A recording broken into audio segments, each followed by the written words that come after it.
All right, here we go. We're diving into one of the most unsettling cases I've come across in higher education. And it's not about some abstract policy debate.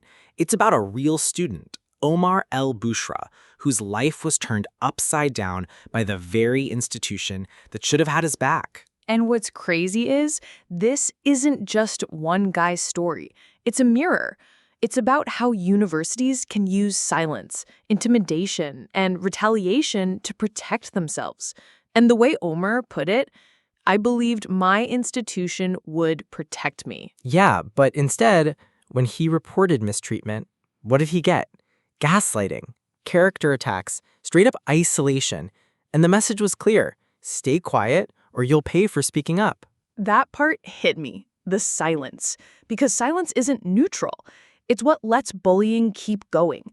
It's how targets get pushed out of the jobs, or in this case, studies that they love. Okay, so let's break down the pattern. Omar raises concerns, right? He talks about discrimination and unfair treatment. And boom, retaliation. They hit him with minor charges, calling him disruptive. Then comes isolation. People around him get discouraged from associating with him. He gets labeled the problem. And finally, when he refuses to just shut up, when he keeps speaking out, they escalate. They use discipline as a weapon. Pretextual charges, little infractions blown way out of proportion just to intimidate him and discredit his complaints. That's a textbook cycle, isn't it?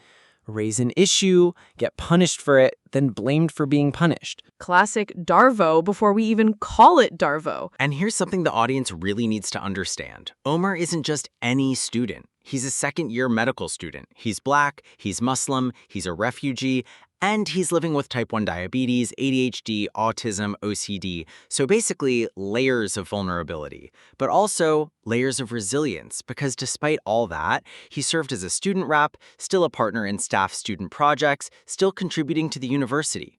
Exactly. And this is key. It's not just he was struggling. He was also giving back. He was part of making the university better.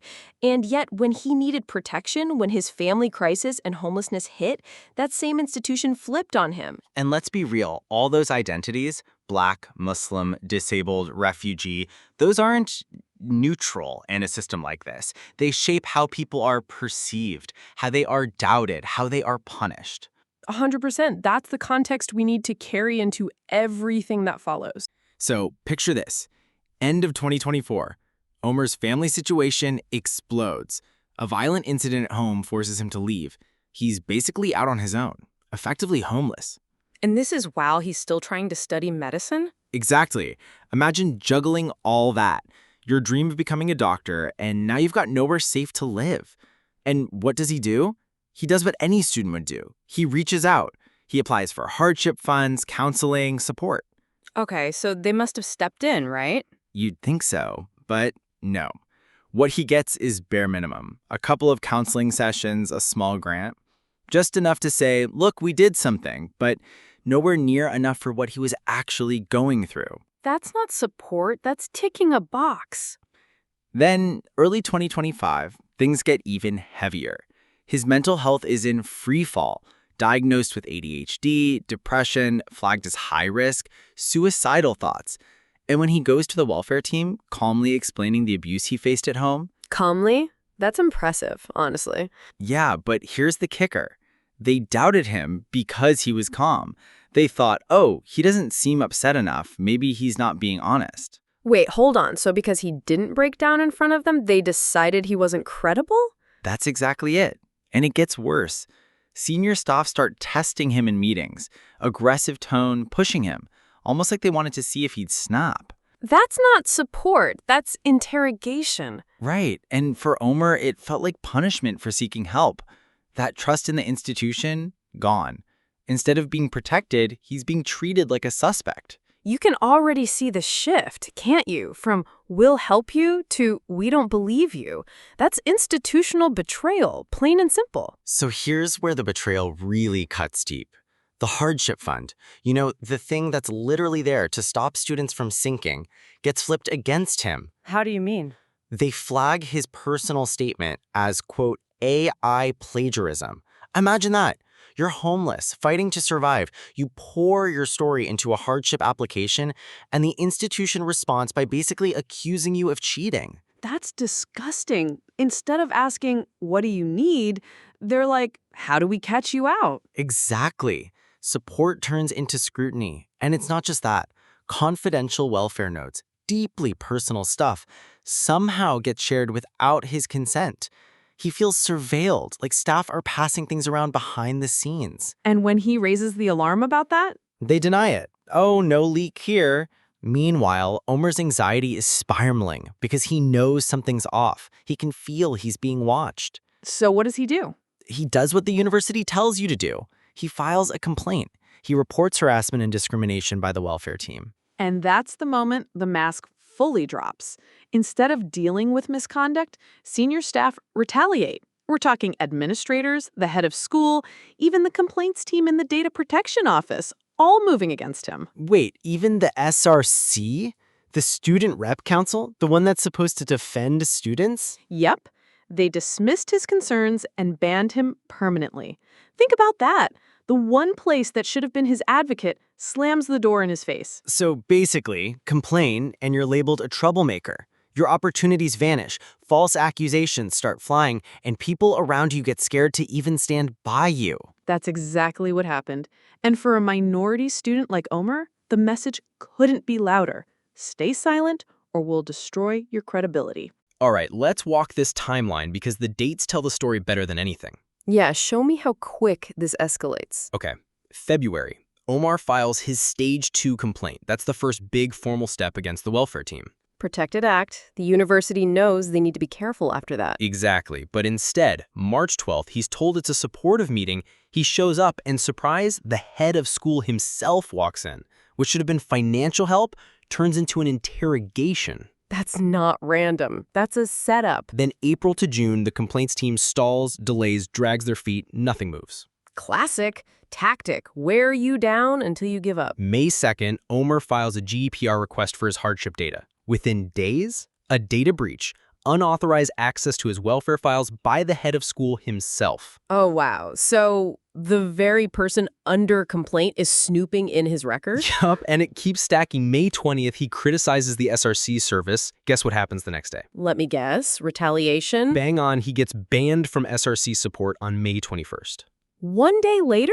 That's not coincidence. And it's not over. June 2nd, he attends a welfare drop-in. He tells them flat out he's lost trust because of data mishandling. Brave, considering what's been happening. The very next day, June 3rd, the head of school signs a fitness to practice referral, the nuclear option. That's insane. So they're basically saying, you don't trust us? Fine, we'll threaten your whole career. Exactly. And on June 10th, it all converges. The SRC permanently bans him, and the head of school pushes the FTP referral forward. Same day? Same day. That's coordinated. You can't tell me that's a coincidence. All right, let's lay it out plain. The evidence isn't vague, it's crystal clear. Retaliation, victimization, irregular procedures. It's all right there. Start with retaliation. Easy. He complains about welfare staff? Bam, hardship fund blocked. Hostile meetings. He criticizes SRC? Bam, he's banned. He files data requests under GDPR? Bam, a fitness to practice referral the next day. That's retaliation 101. Okay, but how about procedural stuff? Oh, a whole mess. Stage 2 complaints timelines missed, his case misclassified, he's denied proper support during the process, the complaints team just sits on it, dragging months. That's not just sloppy, that's strategic delay. Exactly. And here's where it gets nastier: gaslighting and tone policing. Advisors nitpicking his emails, accusing him of being too bold or too aggressive. They literally cited bold text in his emails, didn't they? Yup. Imagine that. Your formatting becomes an aggression issue. Meanwhile, the actual substance of his complaints, ignored. That's wild. So instead of we hear you, it's we don't like your tone.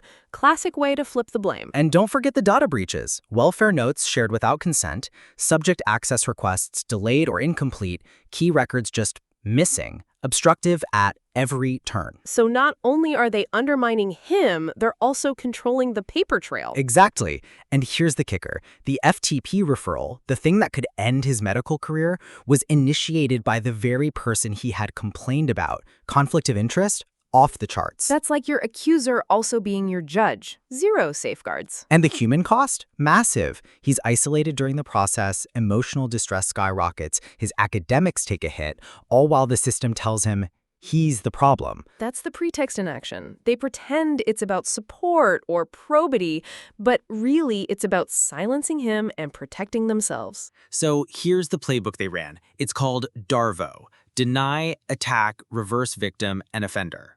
Okay, break that down for us. Step 1, deny. When Omer said, "This meeting harmed me, this is discrimination," the response was, "Nah, just a misunderstanding. Nothing serious here." Sweep it under the rug, pretend nothing happened. Exactly. Step 2, attack.